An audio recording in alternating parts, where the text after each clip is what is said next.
If you went to elementary school in Japan, there's a good chance you know her name. You might have whispered it as a dare. You might have knocked on a bathroom stall door with your friends, giggling nervously, half hoping nothing would happen and half terrified that something would. Her name is HANAKO-SAN, and for generations she has lived in the one place every school in Japan has in common, the girls' bathroom. Third floor, third floor, third stall. She is, without question, one of the most well-known ghosts in the entire country. Ask almost any adult who grew up there, and they'll tell you they heard about her at some point in childhood, usually whispered by an older student, usually accompanied by a dare, usually followed by nervous laughter that didn't quite mask how seriously everyone was taking it.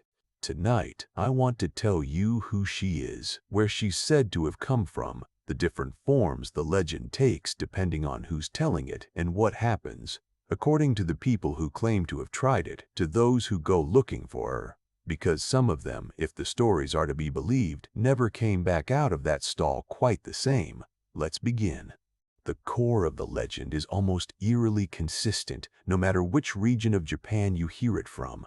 The setting is always a school, usually an elementary school, sometimes a middle school, and the location within that school is always the same, the girls' bathroom on the third floor in the third stall from the entrance. The number 3 shows up again and again in this story, and that's not an accident. In Japanese folklore and superstition, repetition and specific numbers often carry weight. They're part of what makes a ritual feel like a ritual rather than just an action. 3 floors up, 3 stalls in, knock 3 times. That's the ritual. If you want to try it yourself, at least according to legend, you walk to that bathroom alone or with friends, though most versions insist it works best, or worst, when you're alone. You approach the third stall, you knock on the door 3 times, slow and deliberate, and then you ask, out loud, clearly enough for whatever might be listening to hear you, "Hanako-san, are you there?"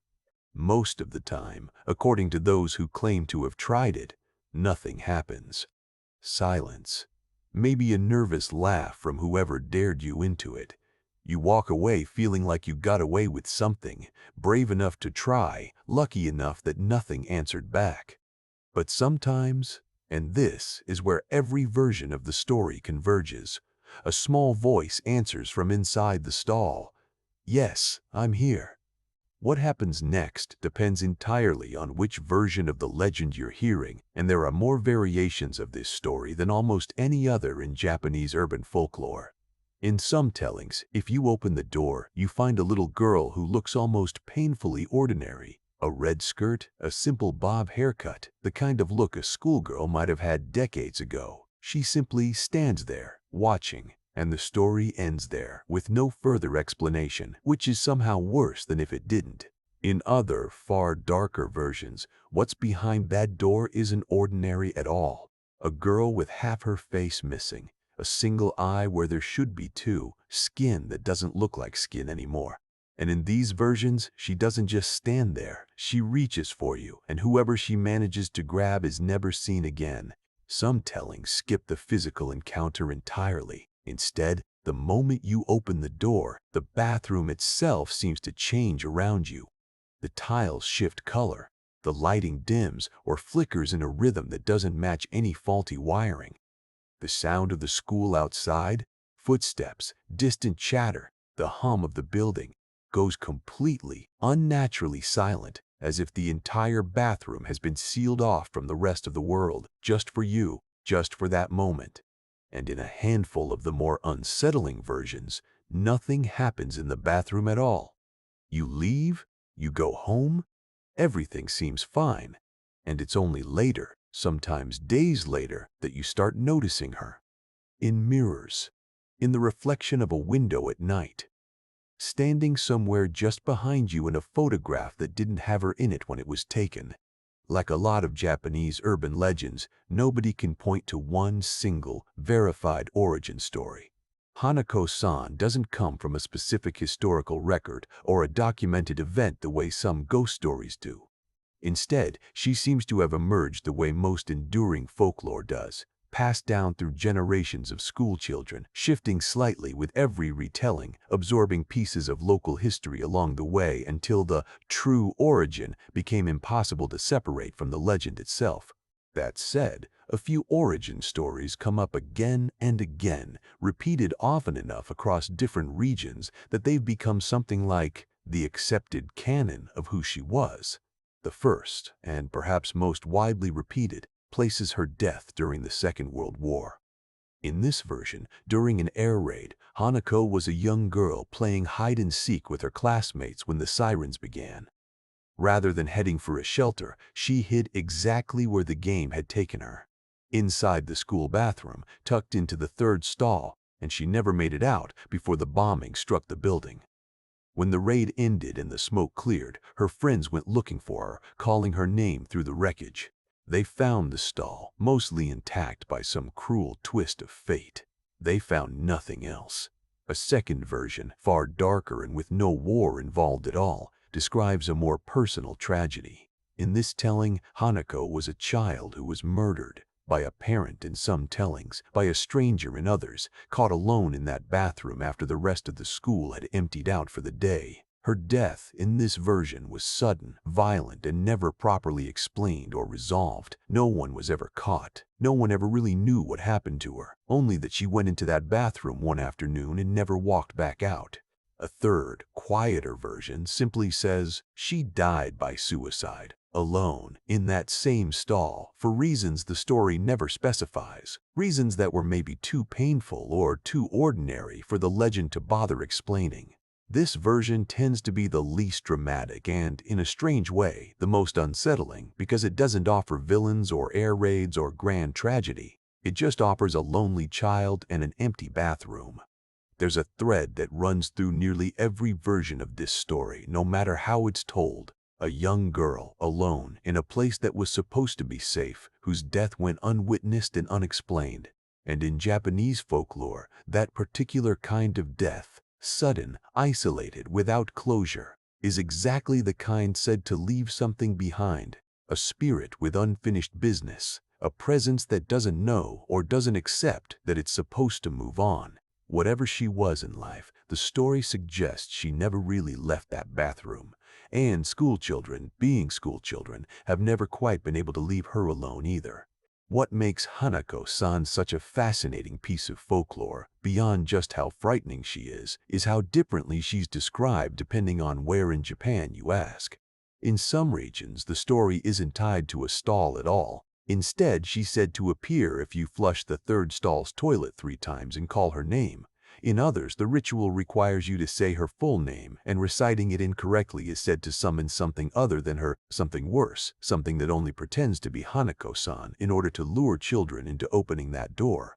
Some versions of the story claim she isn't malicious at all, that she's simply a lonely child, endlessly waiting in that bathroom for someone, anyone, to play with her, the way her friends never got the chance to after she disappeared during that game of hide-and-seek. In these gentler tellings, she doesn't hurt the children who summon her. She just wants company. She just wants company. She just wants someone to stay. But even in those softer versions, there's an unspoken warning underneath. What happens to a person who does stay with her? Where do they go? And why do the people who claim to have played with her never seem to want to talk about it afterward?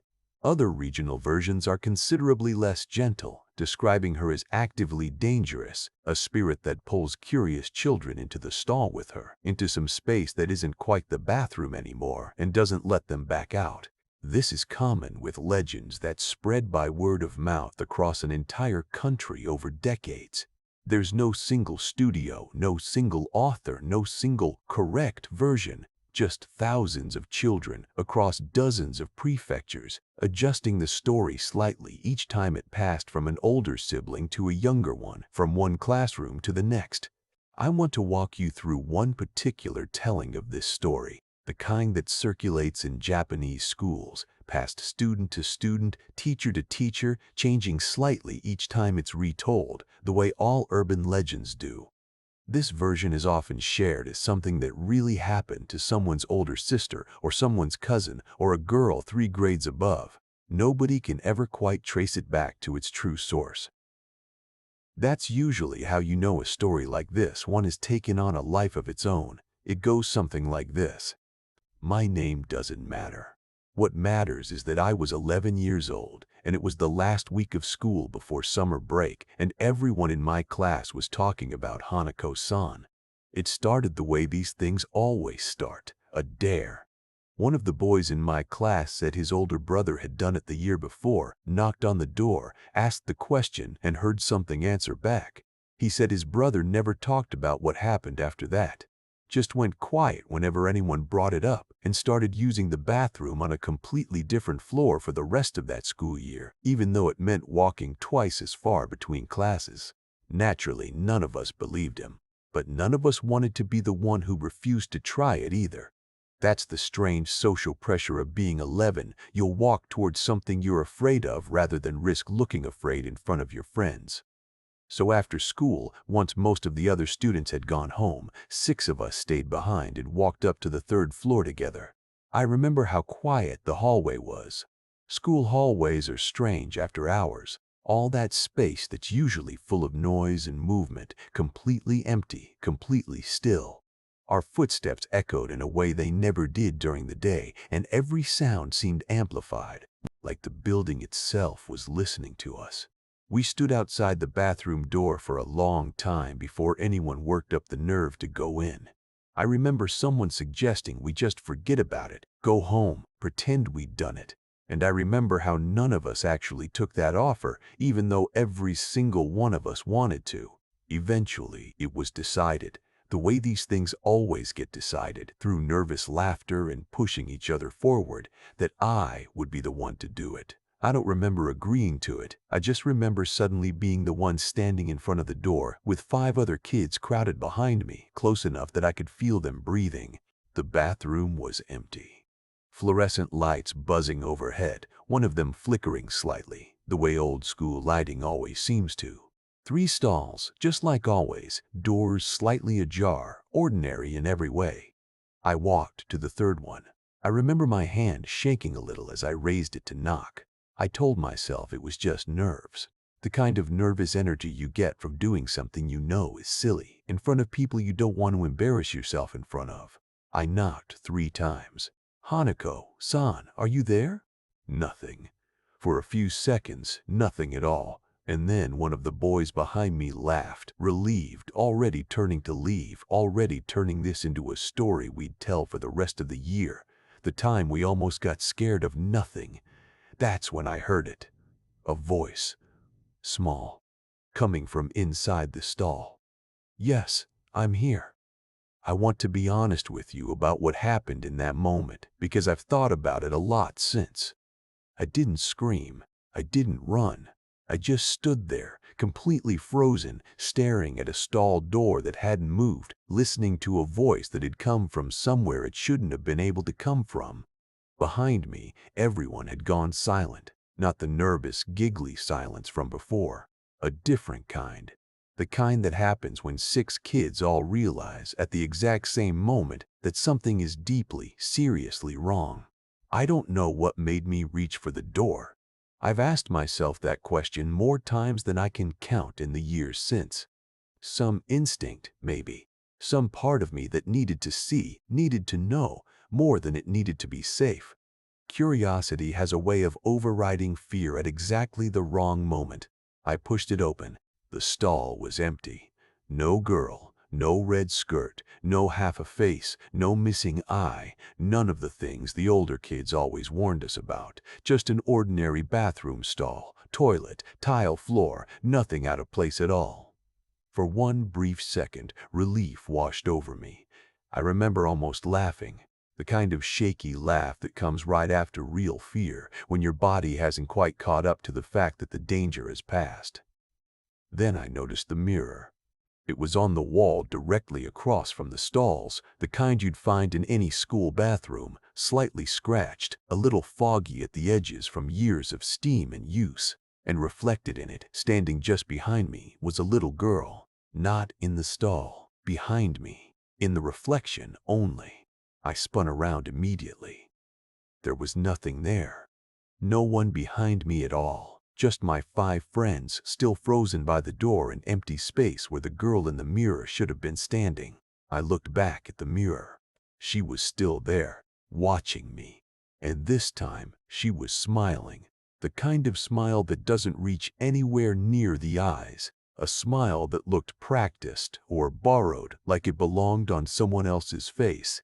I don't remember running out of that bathroom. I don't remember much of anything until we were all outside the school building, standing in the parking lot, none of us saying a word, all of us breathing like we'd just sprinted a great distance. Nobody wanted to talk about what they'd seen. To this day, I don't actually know if the others saw the same thing I did, or something different, or nothing at all. We made a kind of unspoken agreement, right there in that parking lot, never to bring it up again, the way children sometimes do, sealing something away without ever needing to say the words out loud. I never went back to that bathroom. For the rest of that school year, and every year after, I found another one to use, even if it meant walking to a different floor entirely, even if it made me late for class more than once. But that's not quite where the story ends. About 2 weeks later, my mother was going through photographs from a school trip we'd taken earlier that spring. Long before any of this happened, long before any of us had ever said that name out loud. She was putting together a small photo album, the way parents do, picking out the best pictures of the class trip to a shrine outside the city. She called me over to look at one of them, a group photo, all of us lined up in front of the shrine gate, smiling, sunny day, nothing unusual about it at all. Except in the very back, slightly out of focus, standing just behind where I was standing in that photo, was a small figure in a red skirt. None of the other kids in my class owned a skirt like that. No teacher matched her description. When I asked my mother who it was, she looked at the photo for a long moment, frowning, and told me she genuinely didn't remember anyone dressed like that being on the trip.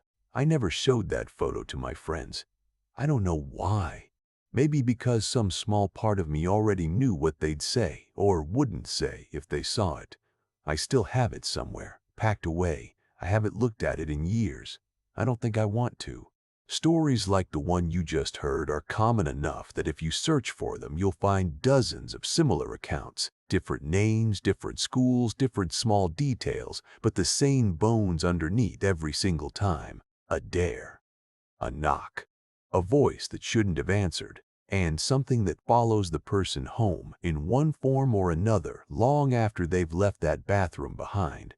There's a second, shorter account worth mentioning, one that circulates almost as often as the first. In this version, a teacher, not a student, is the one who encounters her. Staying late one evening to grade papers, alone in an empty school building, the teacher hears the sound of a child's laughter echoing from somewhere down the hall. Thinking a student has been left behind after school hours, the teacher goes looking, checking classroom after classroom, finding nothing until the laughter leads them, almost as if by design, to the third-floor bathroom. The teacher, in this telling, doesn't know the legend. Doesn't know about the third stall, or the ritual, or the name. They simply hear a child crying softly from inside one of the stalls and, out of concern, asks if everything is all right.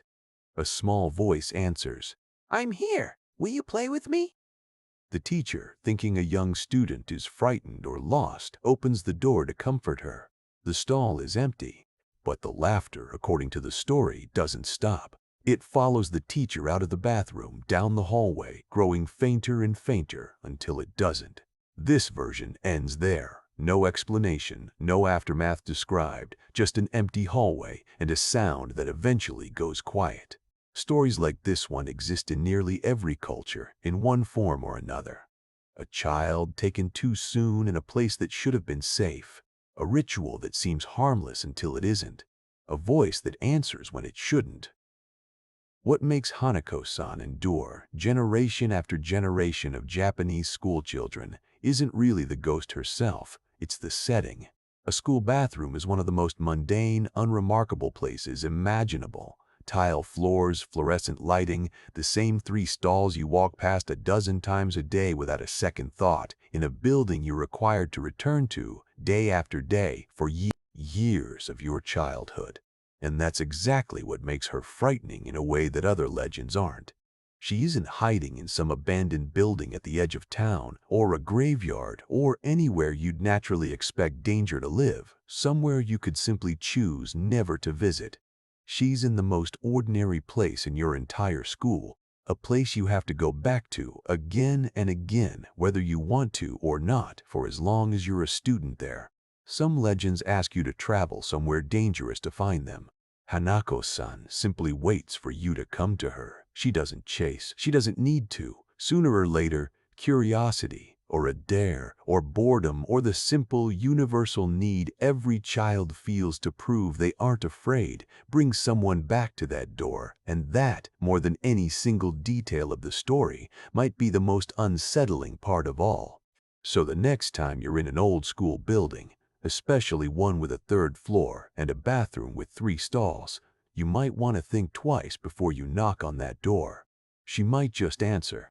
And if she does, you'll have to decide, standing there in that quiet hallway, whether you want to know what's on the other side badly enough to open it. If this story kept you looking over your shoulder, let me know in the comments if you've heard your own version of Hanako-san. Every region seems to tell it a little differently, and I'd love to hear how yours goes. And subscribe for more true legends and horror stories from around the world.